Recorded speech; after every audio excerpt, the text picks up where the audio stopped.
नमस्कार सांग मैंने आपण मैंने केमती अच्छा मु बहुत भल अच्छी मो झील के दुष्टामी कर देखु तो जानते ये खड़गपुर दुर्गा पूजा माहौल आसी जाइए तो आम मैंने बाहरी गलु दुर्गा पूजा डेकोरेशन देखा तो आपण मान सहित भी मुझे सेयार कर मो सहित रुहतु आ देखु केमती कौन खड़गपुर डेकोरेशन हो दुर्गा पूजा ये आसी आम पहुँच गले गोटे पेंडेल जोटिकी पूरा मिरर वर्क होता जो थे बट लोक नथिले कहीं पूजा स्टार्ट है ना फिर भी आम टे पशिगलु और फोटो उठे चली आइलु।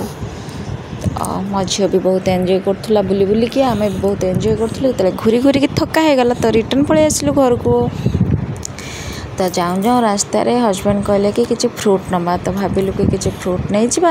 आ फ्रूट नहीं कि घर को फेरवा तो फ्रूट आने को जावा बाटर पुणी गोटे डेकोरेशन पड़ा तो डेकोरेशन टी देखीदे टी एंजॉय करदे तापर आम बुली बालिकी बापा छुआ माँ घर को फेरिले। जदि मो वीडियो भल लगे लाइक शेयर और सब्सक्राइब करदे। Thank you.